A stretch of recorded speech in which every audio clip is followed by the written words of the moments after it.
Hello everyone and welcome back to Almost There, a Twisted Tale novel here on Disney Magic Zach. I am of course Zach and welcome back to Chapter 8. Now, if you have missed any particular episodes, be sure to check out the playlist and catch yourself up in that aspect. Welcome if you are new, and welcome back if you're a fellow Disney adult here already. Welcome back to the series. Super excited to see where it goes.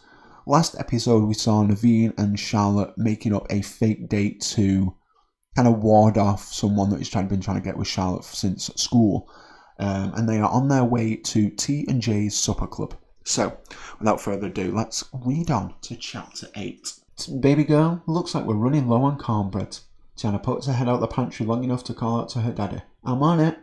She grabbed a bag of cornmeal from the shelf and added baking soda, flour and a secret weapon, sweet molasses from LaBeouf Sugars.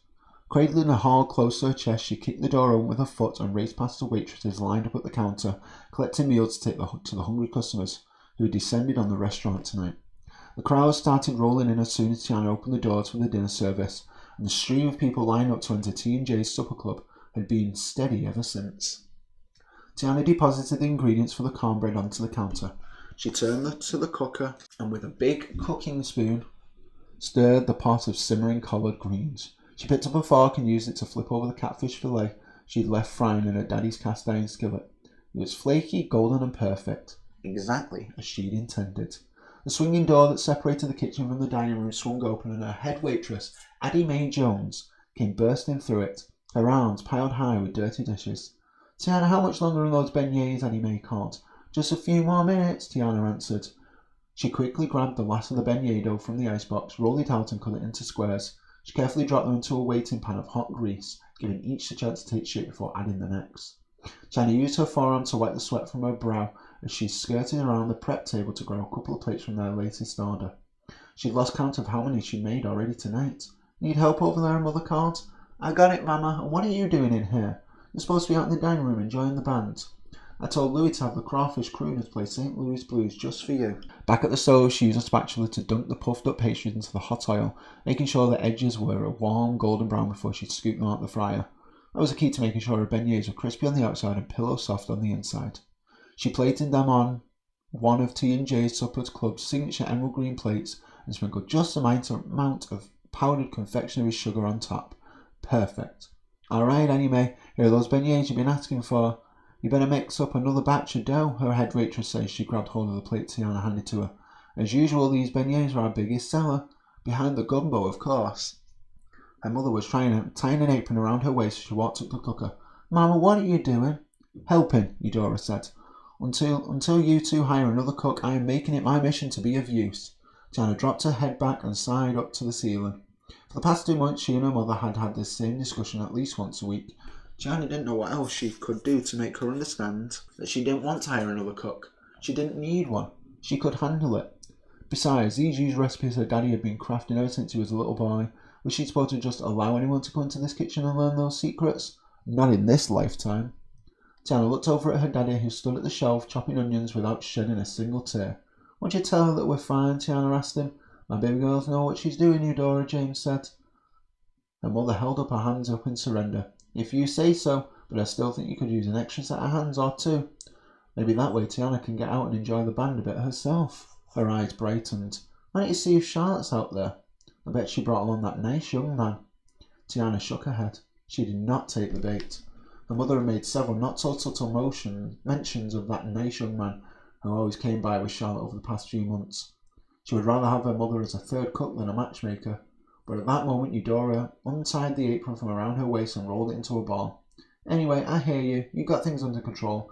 I'll go listen to the band. She grinned as she leant in and planted a kiss on Tiana's cheek. You know to come and get me if you need me, even if it's just to give yourself a breather. Thank you, Mama, Tiana said, softening. As she turned back to the dough, Tiana took a deep breath, trying to remind herself what was important. Here she was preparing all her favourite foods with her daddy, their loved ones showering them with praise over the success of their new endeavour. Her mama was smiling and happy. It was everything she ever wanted. So despite the awful feeling she got in her gut whenever she even thought about the deal she made with Facilier, Tiana remembered everything she gained. Her family was whole again. How could she ever regret that? Annie Mae burst through the door with another set of dirty dishes. What did I just say about those beignets? I've got 3 more orders. Do you need some help? I've got it, Tiana assured her. If Tiana ever did consider bringing someone else into this kitchen, it would be Annie Mae Jones. The waitress had come highly recommended by an old co-worker from Duke's Cafe. Like Tiana, Annie Mae had dreams of opening up her own restaurant. She would get there one day too. She was a hard worker, and she had a way about her that made each customer feel as if they were the most important person in the restaurant. It's probably why Tiana had hired her on the spot after her first hour on the job had declared Annie Mae the best waitress in town. She could only imagine how chaotic this place would be without her here to keep the rest of the staff in check. Of course, the fact that the rest of the staff were Annie Mae's younger cousins Jodie and Carol Ann made it easy for her to keep them in line. They both worshipped their older cousin. Now that this latest order of beignets was done, Tiana turned her attention back to the pot of gumbo gurgling on the hob. She took it to the dents and pings along the walls of her daddy's big gumbo pot. Every imperfection was perfect in her eyes. How's that gumbo coming along, baby girl? It's almost there, Tiana called. Her father came over and pulled her into a side hug. Smells good, and it tastes even better. She scooped up a big spoonful of the gumbo and blew lightly across it. Then she held the spoon up to him and grinned as he sipped a bit of the dark brown liquid. Just like your daddy taught you to make it, he said. His big belly laugh was the sweetest sound in the world. She would have made a deal with the devil himself in exchange for hearing that sound every day. The shadow man is close enough to the devil. She ignored the pinch of unease that threatened to crop up again. Let me see about those catfish, her daddy said. As much as these folks out there love the gumbo, they can't get enough of this fried catfish. Well, then the music. Does the band have them dancing out there? Tiana asked. Oh yeah, they're sounding real good tonight. Your mum is right. You should go and see for yourself. He gestured with his head towards the swinging door that led out to the dining room. I can handle things in here for a bit. Go have a listen and make the rounds. People have been asking about you. When they first opened the restaurant, Tiana had made a point of popping in at each table for a few minutes to make sure their patrons were having a good time. She wanted people to feel at home when dining at TJ's Supper Club, as if they were having a meal with family. But her desire to move beyond the walls of this kitchen and visit with the crowd had diminished the moment Naveen started visiting regularly. Just as Facilier had warned, Naveen had no recollection of the days the two of them had spent together, journeying through the dark, brackish waters of the Louisiana Bayou. As far as Naveen was concerned, Tiana was simply the owner of the restaurant when he occasionally indulged his love of beignets and jazz music. It's better this way, she reminded herself. Saying the words was easy. Accepting them was another thing. I'll go out in a minute, Daddy, she said as she tried to think up an excuse to hang back. She often wondered if it would have been better if she had never attended the Bus Mardi Gras party last year, if she had never met Naveen at all. But then, did that mean he would have actually married Charlotte? She almost laughed out loud. Tiana wasn't convinced winning his heart had ever been Lottie's true objective. Shortly after last year's eventful Mardi Gras, Charlotte declared she still wanted to marry royalty, but the title of princess came with too many responsibilities. She set her sights on becoming a duchess and had spent the past year trying to convince Miss LeBoeuf to allow her to travel to England. But her father was adamant that she remain right here in New Orleans. It was the first time Tiana had ever witnessed Miss LeBoeuf deny Lottie something she'd asked of him.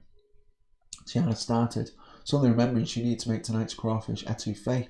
It become Mr. LeBoeuf's favourite, and she always made sure she had a fresh batch just for him. Hey, Annie Mae, Tiana called as she put together the fragrant stew. Can you go out there and let me know if Mr. LeBoeuf is here? He sure is, Annie Mae answered, and it was Mr. LeBlanc and Mr. Dubois from the City Council, along with Dubois' son with him.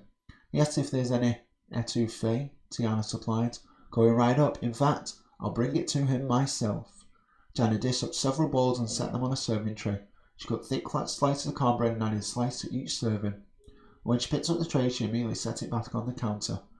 Tiana closed her eyes and sucked in a deep breath. She had to prepare herself for the prospect of seeing Naveen.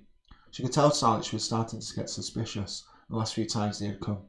Tiana made sure to maintain her distance. On their most recent visit, Lottie had tried to get her friend's attention by yoo-hooing across the whole supper club before Tiana had waved and scurried away. All you have to do is avoid going near their table, Tiana whispered to herself. Mr. LeBoeuf would make that easy enough. He'd been sitting in the far right corner of the dining room, far from where the band played.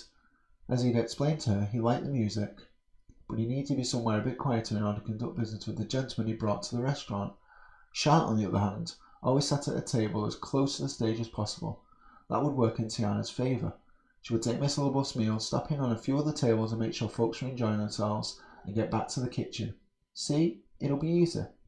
At least that's what she told herself. And there we have it, Chapter 8. Chapter 8. And the lines are blurring together. We've got Naveen in Tiana's area, and it's exciting to see. It's exciting to see. I hope something happens with them too. I do, because it's interesting to see with obviously with the alternate reality and things like that, the twisted tale. Obviously, Naveen has no recollection of what happened prior to the Mardi Gras and things like that. So we shall see what happens. But thank you so much for joining me here today. Hope you had a fantastic time listening in. And I'll catch y'all in the next one. Till then, much love. Peace out.